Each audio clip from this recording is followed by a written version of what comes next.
13절에 큰 이적을 행하되 심지어 사람들 앞에서 불이 하늘로부터 땅에 내려오게 한다 했지요.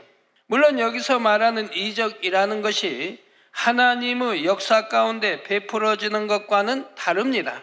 다만 그 당시의 사람들이 보기에는 너무나 놀라운 일처럼 보인다는 의미이지요. 컴퓨터를 동원하여 사람이 상상할 수 없는 엄청난 일들을 해낸다는 뜻입니다. 그런데 이 말씀에는 두 가지 서로 상반되는 의미가 담겨 있습니다. 하늘로부터 불이 땅에 내려오게 한다는 것은 첫째로 하늘로부터 쏟아지는 무기들입니다. 적그리스도의 세력은 막강한 군사력까지 갖추고 세상을 통제해 나간다 했지요. 그러므로 자신들에게 반대하는 세력이 있으면 가차없이 공격해서 자신들의 힘을 보여줍니다. 가공할 만한 무기들이 동원되어 하늘에서 엄청난 불과 폭탄을 쏟아내지요. 최첨단 무기들이 하늘로부터 정확하게 목표물을 찾아 파괴해 나가는 것입니다. 이러한 사실들을 보면서 사람들은 두려움과 공포에 떨게 되고 점점 더 짐승 앞에 굴복해 나가게 되지요. 그런데 짐승은 자신들의 능력을 꼭 이와 같은 용도로만 사용하는 것은 아닙니다. 하늘로부터 땅에 불을 내리는 이적을 행한다는 두 번째 의미는 문명의 혜택을 의미합니다. 적그리스도의 세력이 사람들로부터 지지를 얻게 되는 이유는 사람들의 삶에 유익을 주기 때문이라 했습니다. 7년 환란으로 삶이 피폐해진 이 땅의 사람들은 자신들에게 안정과 경제적인 도움을 줄 세력을 간절히 기다리게 되지요. 7년 환란 들어가기 전에는 또 많은 구원받을 그리스도인들이 들림받아 버렸지 않습니까? 그러니까 이 세상이 얼만큼 혼란스러워지겠습니까? 많은 기술자도 들림받았고 모든 분야에서 혼란스러움이 올 수밖에 없고, 그러면 이제 또 여러 가지 상황들이 벌어지지요. 일일이 설명하지 않아도. 이때 적그리스도의 세력이 막강한 경제력과 군사력을 배경으로 등장하여 사람들의 삶을 통제 나가는 것입니다. 대신 사람들 편에서는 질서의 안정과 경제적인 혜택을 누리게 되지요. 그러므로 적그리스도의 세력은 사람들에게 계속해서 자신들의 능력을 보여주며 그들의 마음을 사로잡으려 합니다. 이처럼 능력 있는 자신들을 따를 때만이 갖가지 혜택과 안정을 누릴 수 있다는 것을 보여주려는 것이지요.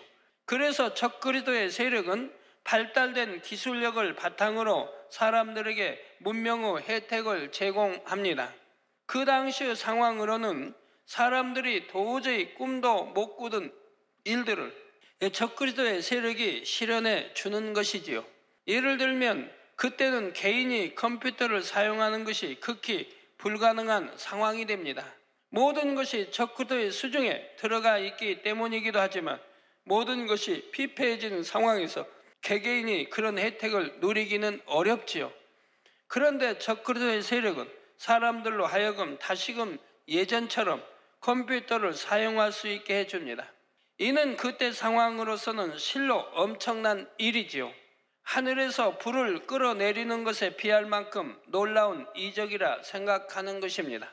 14절에 짐승 앞에서 받은 바 이적을 행함으로 땅에 거하는 자들을 미혹하며 땅에 거하는 자들에게 이르기를 칼에 상하였다가 살아난 짐승을 위하여 우상을 만들라 하더라 했습니다.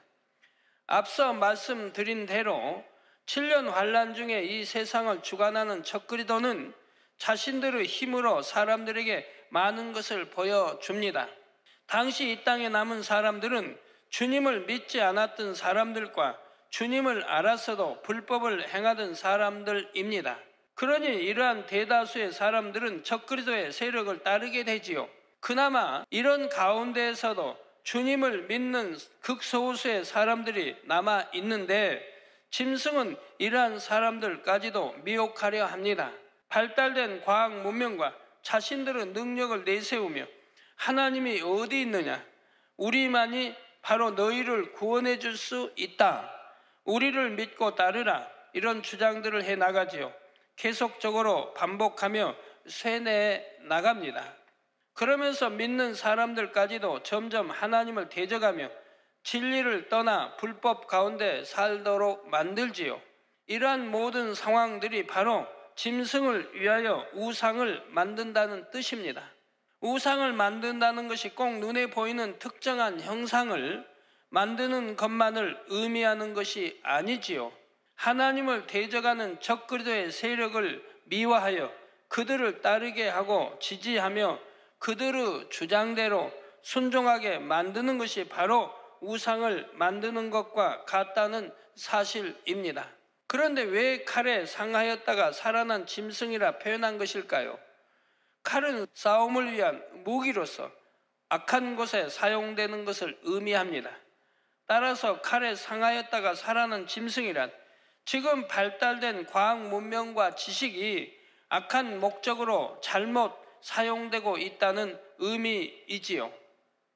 짐승은 자신이 가지고 있는 능력을 자신을 반대하는 사람들을 핍박하며 죽이는데 악한 목적으로 사용하고 있는 것입니다. 적그리스도의 세력도 때로는 위기를 맞고 도전을 받는 상황들도 있습니다. 하지만 그럴 때마다 반대 세력들을 무참히 짓밟으며 다시 더 강한 세력으로 나오지요. 그러면서 적그리스도는 더 큰 지지를 받게 되고 마침내는 사람들로부터 순종과 숭배를 받는 우상의 자리에 서게 됩니다. 이어지는 15절에 저가 곧 또 다른 짐승이 권세를 받아 그 짐승의 우상에게 생기를 주어 그 짐승의 우상으로 말하게 하고 또 짐승의 우상에게 경배하지 아니하는 자는 몇이든지 다 죽이게 하더라 말씀합니다. 우상의 본색이 드러나고 있지요. 사람들 앞에 우상처럼 서게 된 적그리스도는 입버릇처럼 하는 말이 있습니다. 세계는 하나라는 것이지요. 이러한 표현을 내세우며 결속과 단합을 강조해 나갑니다. 그러면서 이처럼 하나 되기 위해 필요한 여러 가지 방법들을 제시해 나가지요. 그리고 이것은 말로만 끝나지 않습니다. 그들에게는 그만한 힘과 권세가 있지요. 바로 우상에게 생기를 주었다는 것이 이처럼 그들에게는 막강한 힘과 권세가 주어지게 된다는 의미입니다.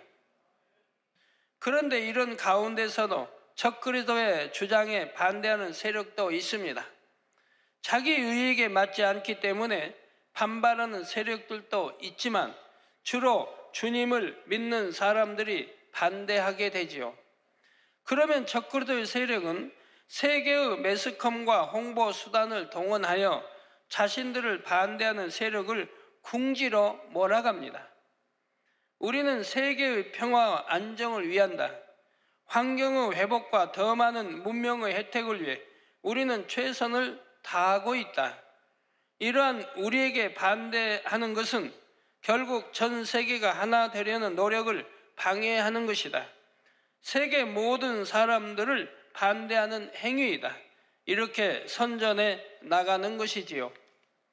그리고 반대하는 세력들이 하는 행동은 모두가 테러와 같은 이업으로 간주합니다.